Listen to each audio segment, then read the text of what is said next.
Davos'un jeopolitiğe yansımaları.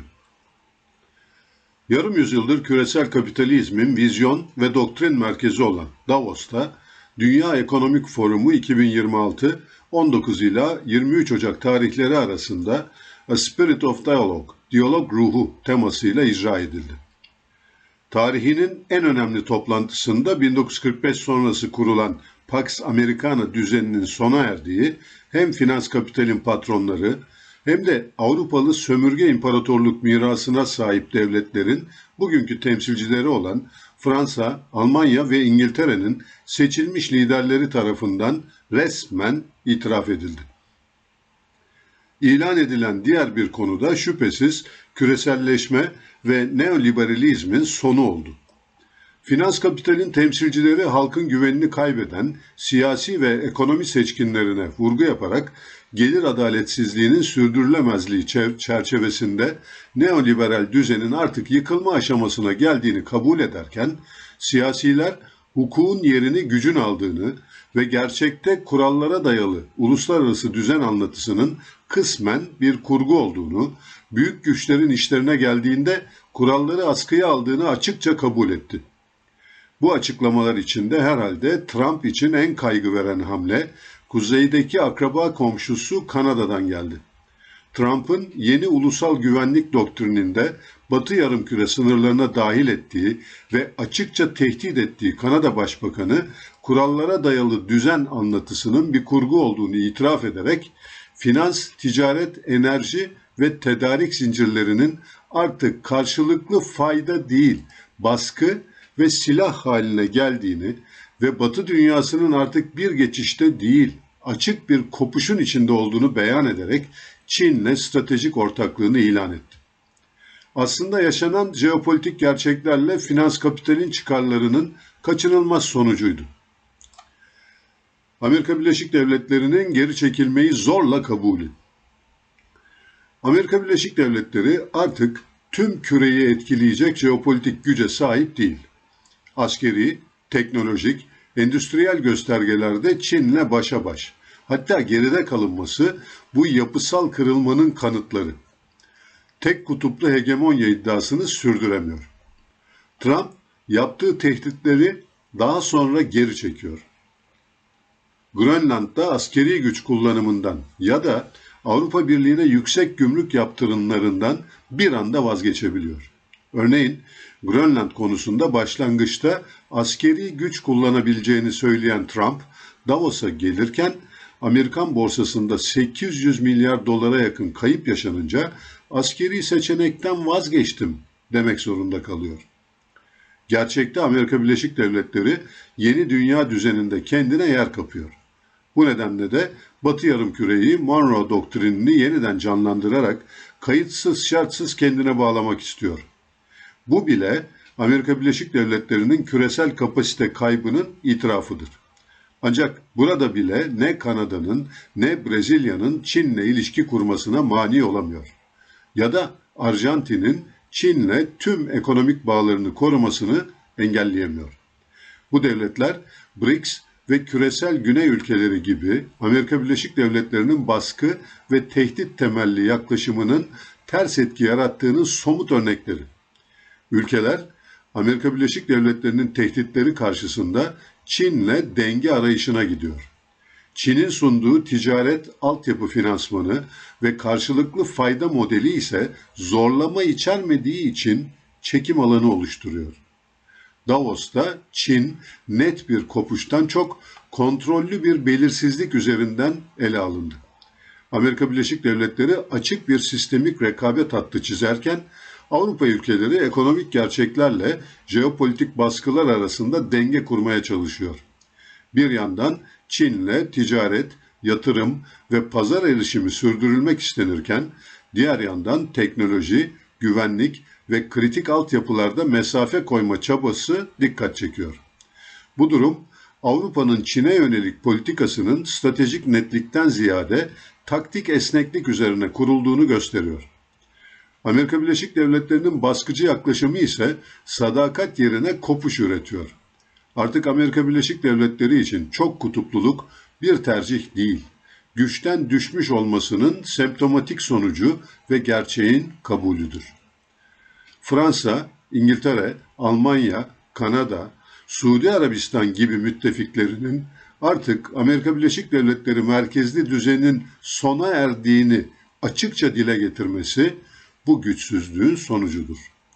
Bu süreç devam ederse Amerika Birleşik Devletleri'nin Çin'le Soğuk Savaş döneminde Sovyet Sosyalist Cumhuriyetler Birliği ile oluşan barış içinde bir arada yaşama politikasına dönmesi kaçınılmaz olacaktır.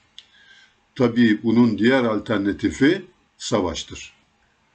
Kurallara dayalı düzenin sonu. Davos 2026'nın en belirgin ortak paydası küresel düzenin bir evrim değil, açık bir kopuş yaşadığı yönündeki kabuldü. Uzun yıllar boyunca kurallara dayalı uluslararası sistem söylemi, büyük güçlerin keyfi muafiyetlerini ve asimetrik uygulamalarını perdeleyen kullanışlı bir anlatı işlevi görmüştü. Bugün Davos'ta bu perdenin kalktığı görülüyor. Hukukun seçici uygulanması, ticaret kurallarının güçlüler lehine esnetilmesi ve güvenliğin pazarlık unsuruna dönüşmesi artık inkar edilmiyor.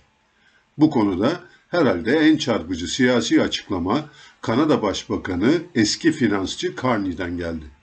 Carney, dünyanın bir geçişte değil, açık bir kopuş içinde olduğunu, finans, ticaret, enerji ve tedarik zincirlerinin artık karşılıklı fayda değil, baskı ve silah haline geldiğini vurguladı. Kurallara dayalı uluslararası düzen anlatısının kısmen bir kurgu olduğunu, büyük güçlerin işlerine geldiğinde kuralları askıya aldığını açıkça kabul etti. Bu düzenin asıl gücünün kolektif inançtan beslendiğini söyleyen Carney, o inancı artık paylaşmadığını ilan ederek sistemin meşruiyetini çözen bir eşik yarattı.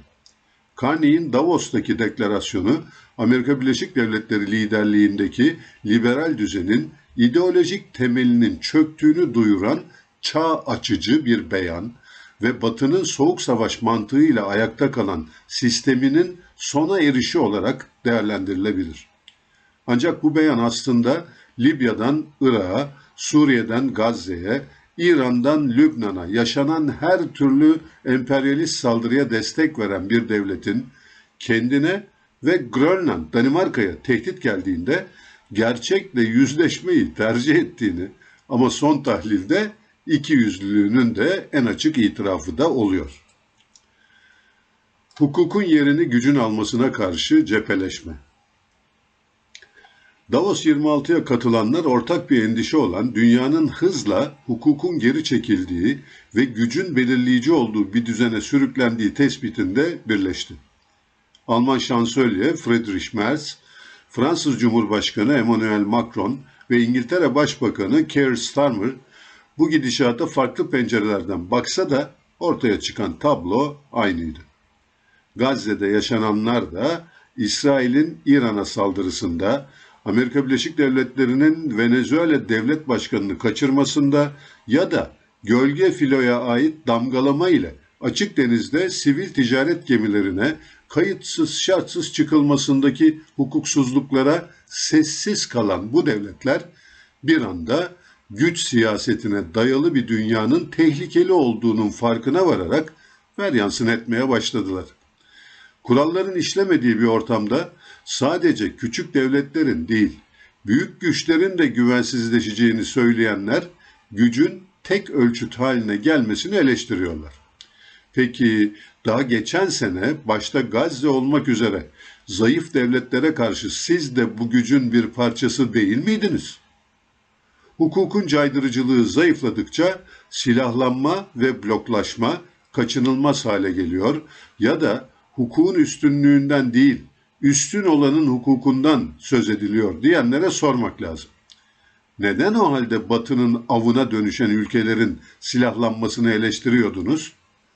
Avrupa'nın en eski sömürgecileri olan Fransa, İngiltere ve Almanya'nın bugünkü temsilcilerinin yaptıkları konuşmalardan ortaya çıkan sonuç artık net bir cepheleşmenin başlamış olmasıdır. Bir tarafta gücü tek başına meşruiyet sayanlar, diğer tarafta gücü hukukla sınırlamak isteyenler. Ticaret artık silah.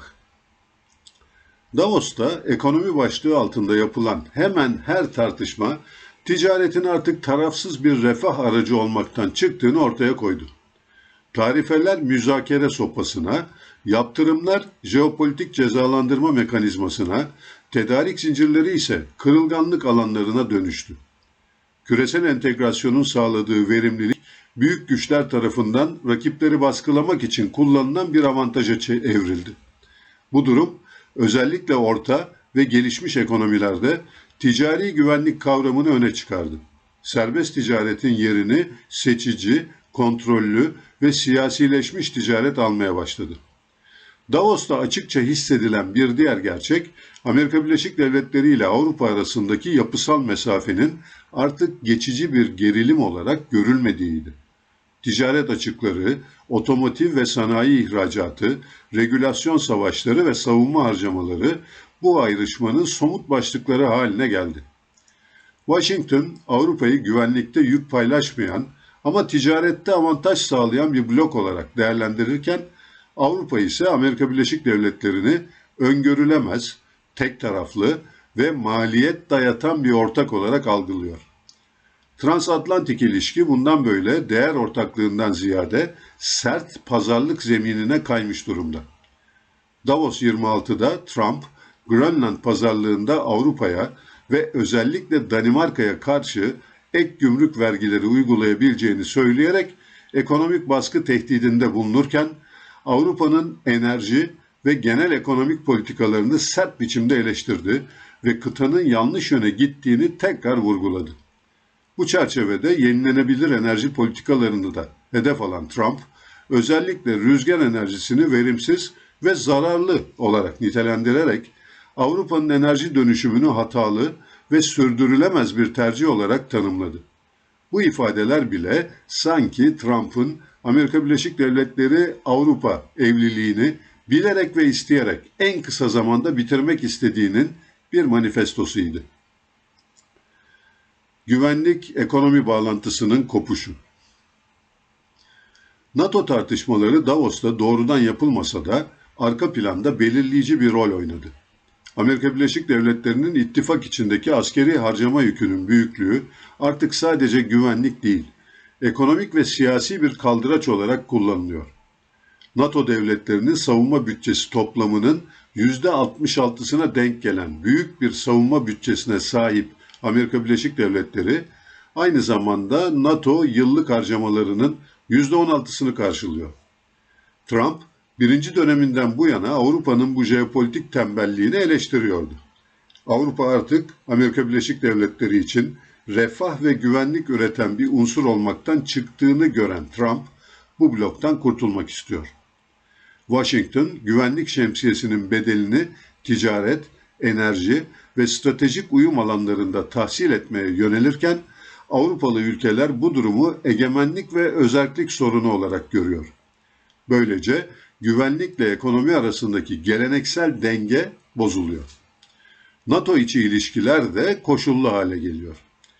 Geçelim dengeli ilişkileri, Trump'ın Davos 26'da yaptığı konuşmada Grönland'ın Amerika Birleşik Devletleri'nin stratejik güvenliği için elzem olduğu vurgusuna devam etmesi dahi NATO için bir darbeydi.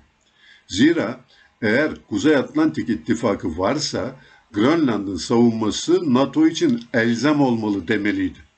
NATO'nun Amerika Birleşik Devletleri sayesinde güçlü olduğunu ve Avrupa'nın savunma harcamalarını yeterince arttırmadığını sürekli vurgulayan Trump'ın Amerika Birleşik Devletleri'nin Grönland'ı korumakta tek yeterli güç olduğunu iddia etmesi aslında NATO tabutuna çiviyi vuran bir açıklamaydı.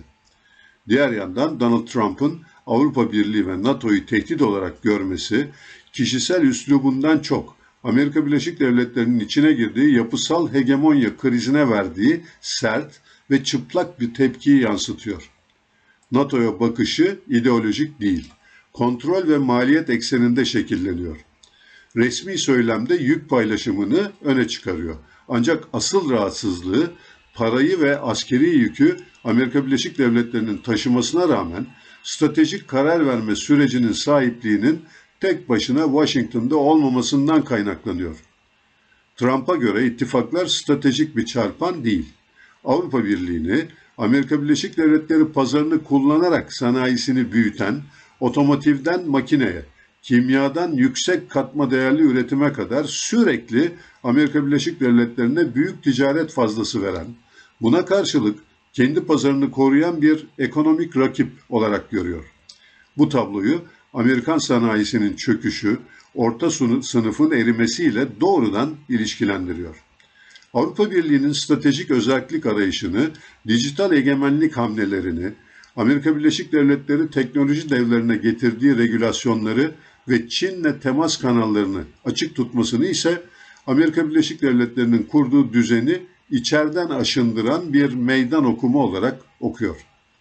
Trump, NATO'yu Amerika Birleşik Devletleri'ni Avrasya krizlerine bağlayan ve Çin'e odaklanmasını engelleyen bir engel olarak görüyor. Artan kamu borcu, kronik cari açık, askeri, mali aşırı yayılma ve dolar sistemine yönelik direncin büyüdüğü bir dönemde Trump, Amerika Birleşik Devletleri artık imparatorluk yardım kurumu değil diyerek Avrupa Birliği'ni masraflı bir ekonomik ortak, NATO'yu ise masraflı ve kontrolsüz bir askeri aparat olarak konumlandırıyor. Trump'ın amacının NATO'yu dağıtmak olmadığını Amerika Birleşik Devletleri lehine dönüştürürken daha az itiraz eden, daha çok ödeyen bağımlılar yaratmak olduğunu söyleyebiliriz. Avrupa Birliği cephesinde ise çok taraflılığı zayıflatıp büyük ülkeleri bölerek ülkeleri ikili pazarlıklara zorlamayı hedefliyor. Trump'ın Avrupa'ya yönelik sert söylemi istatistiklerde özellikle mal ticareti ve güvenlik başlıklarında zemin buluyor. 2024'te Amerika Birleşik Devletleri'nin Avrupa Birliği ile mal ticareti açığı yaklaşık 236 milyar dolar olurken Avrupa Birliği aynı yıl Amerika Birleşik Devletleri'ne karşı yaklaşık 198 milyar avro fazla verdi. Bu tablo Trump'ın Avrupa bizi sömürüyor iddiasını besliyor. Hizmetler tarafında ise Amerika Birleşik Devletleri'nin finans, teknoloji ve telif alanlarında belirgin fazla vermesi mal açığını kısmen dengelese de Trump siyaseten daha görünür olan sanayi ve otomotiv üzerinden konuşmayı tercih ediyor. Nitekim Amerika Birleşik Devletleri Avrupa Birliği'nin otomotiv ihracatında bir numaralı pazar konumunda. Buna ek olarak Amerika Birleşik Devletleri'nin NATO savunma harcamalarının yaklaşık 2/3'ünü tek başına karşılaması, Trump'ın biz güvenliği finanse ediyoruz, Avrupa ticarette kazanıyor argümanını güçlendiriyor. Sonuçta Trump, büyük ve kalıcı mal açığını tarifelerle zorlamayı, güvenlik yükünü de ticari taviz için pazarlık konusu yapmayı tercih ediyor. Bu yaklaşım, 2025'te Avrupa yatırımları ve ihracatında özellikle otomotiv ve sanayide belirgin bir baskı yaratmış durumda. Yeni jeopolitik konjonktür ve orta güçlerin yükselişi. Davos 2026'nın bir sonucu Türkiye gibi orta ölçekteki güçlerin artan özgüveni oldu. Büyük güçlerin çatışmacı rekabeti bu ülkeler için hem risk hem fırsat yaratıyor. Enerji, gıda, kritik madenler, finans ve diplomasi alanlarında kendi dayanıklılığını inşa eden orta ölçekli devletler ne tam hizalanma ne de tam kopuş stratejisini benimsiyor. Bu ülkeler küresel sistemin parçalandığı bir dönemde işbirliğini yeniden tanımlayacak potansiyel taşıyor. Ve Davos'ta bu irade ilk kez bu kadar açık hissedildi. Diğer yandan nasıl ki Biden döneminde Rusya Çin'e yaklaşmışsa bu dönemde de Avrupa Çin'e yaklaşıyor. Yani jeopolitik resimde Batı Yarımküre'ye tüm Amerika kıtalarına yapışan bir Amerika Birleşik Devletleri ile Avrasya'nın Batı Yarımadası olduğunu ilk kez jeopolitik düzlemde hisseden bir Avrupa görme ihtimali büyük. Amerika Birleşik Devletleri'ne çıkar çatışması içinde olan MAGA, neokonlar, Siyonistler, İsrail lobisi, evangelistler, silah endüstrisi, finans kapital ve düşünce kuruluşları ciddi borç sarmalında çabalayan ve 4 Kasım 2026'da ara seçimlere gidecek Amerika Birleşik Devletleri'nin savaş makinesinin kullanılması konusunda ciddi karmaşa içindeler. Bu nedenle Amerika Birleşik Devletleri doğrudan politika tespit edemiyor. strateji geliştiremiyor. O nedenle Davos'ta da görüldüğü üzere Amerika Birleşik Devletleri artık güvenilir arabulucu olmadığı gibi sözüne güvenilerek oyun kurulacak özelliklerden uzaklaşıyor. Bu nedenledir ki Trump'ın ünlü Barış Konseyi'nde Avrupa'dan sadece Macaristan vardı. Davos sonrası dönem, Maduro'nun kaçırılışının yarattığı derin psikolojik şok içindeki küresel güney devletleri için yeni bir uyanışın sembolü olacak. Devletler artık daha güçlü ve bağımsız reaksiyon gösterebilecek. Zira 80 yıldır Avrupa'nın güvendiği dağa artık kar yağmıştır. Türkiye dersleri. Avrupa'nın çöküşü Soğuk Savaş'ın sonunda Sovyet Sosyalist Cumhuriyetler Birliği'nin çöküşüne benziyor. Trump'ın aşağılamalarına dahi cevap veremeyen, ancak bir yandan Amerika Birleşik Devletleri garantisi olmadan Ukrayna-Rusya savaşının devamını isteyen garip bir ruh hali içindeler. Avrupa Birliği bugün çok ciddi liderlik sorunu ile karşı karşıyadır.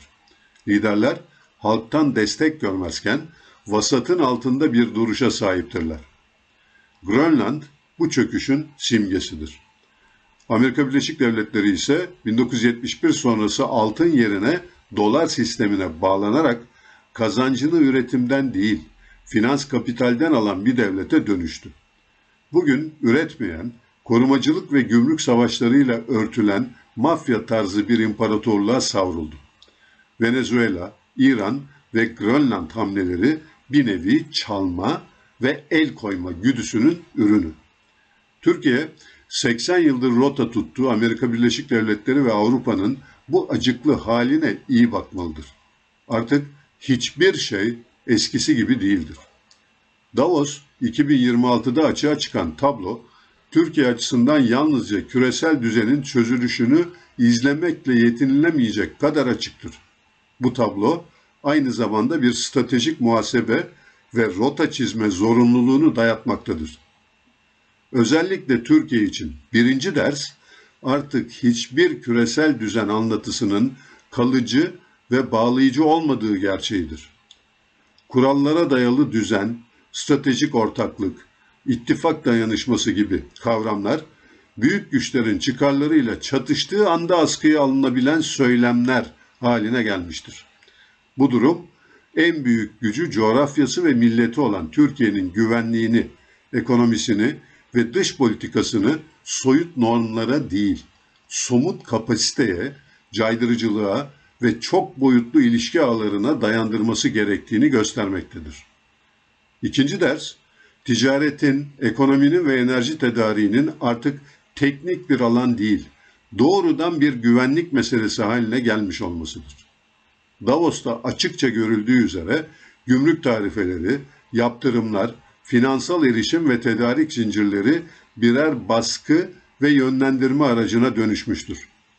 Türkiye'nin bu yeni düzende kırılganlığını azaltmasının yolu, sanayide ithalata bağımlılığı düşürmekten, enerji arz güvenliğini çeşitlendirmekten, gıda ve kritik madenlerde kendi kendine yeterlilik eşiğini yükseltmekten geçmektedir. Aksi halde ekonomik bağımlılık, siyasi ve askeri baskının ön kapısı olmaya devam edecektir. Türkiye, tarım alanında 2004 sonrası çok ciddi hatalar yapmıştır ve bu hatalar sonucu kendi kendine yeterlilik seviyesinden çok gerilere düşmüştür. Benzer şekilde su kaynaklarımızın yönetimi ve özellikle Dicle-Fırat Havzası'nın gelecekteki önemi, ikinci açılım sürecinin yarattığı kamuoyunda ciddi kuşkular yaratan sisli alandan kurtulmalıdır. Zira su, 21. yüzyıl sonunda en büyük endişe kaynağımız olacaktır. Üçüncü ve belki de en hayati ders, güvenlik mimarisinin tek eksenli ittifak anlayışıyla sürdürülemeyeceğidir. Davos'ta NATO'nun fiilen tartışılmaması ama herkesin zihin arka planında yer alması tesadüf değildir. Güvenliğin pazarlık konusu haline geldiği bir ortamda Türkiye'nin savunma anlayışı dış garantilere değil, kendi askeri kapasitesine, savunma sanayine ve çok katmanlı caydırıcılığına dayanmak zorundadır. Bu, ittifakları tümden reddetmek değil, İttifakların Türkiye'nin ulusal çıkarlarına tabi kılındığı bir yaklaşımı benimsemek anlamına gelir. NATO, günümüzde Trump ve temsil ettiği MAGA'nın uzaklaşmak istediği, aynı zamanda küresel finans kapitalin en önemli manipülasyon unsuruna dönüştürtülmeye çalışıldığı bir varlığa dönüşmüştür. NATO'nun varlığı Avrupa için de artık bir kışkırtma unsurudur. Amerika Birleşik Devletleri'nin Avrupa'ya 180 derece sırt çevirdiği bugünkü konjonktürde Rusya ile yakınlaşma kaçınılmazdır. Rusya, Avrupa'yı istila etmek değil, geniş sınırlarını bölünmeye karşı koruma derdindedir. Dördüncü ders, çok kutuplu dünyanın Türkiye gibi orta ölçekli güçler için hem risk hem de manevra alanı sunduğudur. Büyük güçler arasındaki sert rekabet, taraf olmaya zorlayan bir baskı üretse de, aynı zamanda denge kurabilen, arabuluculuk yapabilen ve bölgesel etki alanı oluşturabilen ülkeler için fırsatlar yaratmaktadır. Türkiye'nin bu noktada yapması gereken ne tam hizalanma ne de yalnızlaşma. Aksine esnek, ilkesel ama çıkar odaklı bir denge siyaseti inşa etmektir. Enerjide, ulaştırmada, ticarette ve diplomaside alternatifli hatlar kurabilen bir Türkiye, küresel dalgalanmalara karşı daha dirençli olacaktır. Son olarak Davos'un verdiği en sert ders şudur: gücün, hukukun önüne geçtiği bir dünyada hukuka en çok ihtiyaç duyanlar, onu savunacak güce sahip olanlardır. Türkiye, uluslararası hukuku savunurken bunu soyut bir ahlak çağrısı olarak değil, kendi egemenliğini ve çıkarlarını koruyan bir çerçeve olarak ele almak zorundadır. Aksi halde başkalarının tanımladığı hukuk ya da düzen Türkiye için bir güvence değil, bir kısıtlama mekanizmasına dönüşür. Bu nedenle Türkiye her koşulda kendi hukukunu savunacak askeri ve ekonomik güce sahip olmalıdır. Ekonomik gücünü üretimden ve tasarruftan alan, savunma sanayi güçlenmiş bir Türkiye, rüzgar nereden eserse essin, kendi rotasına ilerleyebilmelidir. Bu rotanın tutulmasında en büyük rehberin Kemalizm olduğunu hatırlatmamız gerekir. Dünya artık eski dünya değildir. Güvenliğin, refahın ve saygınlığın kaynağı dış referanslar değil, iç kapasite ve stratejik akıldır. Bu yeni çağda ayakta kalmak ancak güçlü devlet, üretken ekonomi, bağımsız savunma ve çok yönlü diplomasi bileşkesini kurabilenler için mümkün olacaktır. Türkiye'nin dersi de tam olarak budur. Cem Gürdeniz. Rehberimiz, ufuklara koşuyoruz. Yüreğimiz bayrak açtı, yarınlar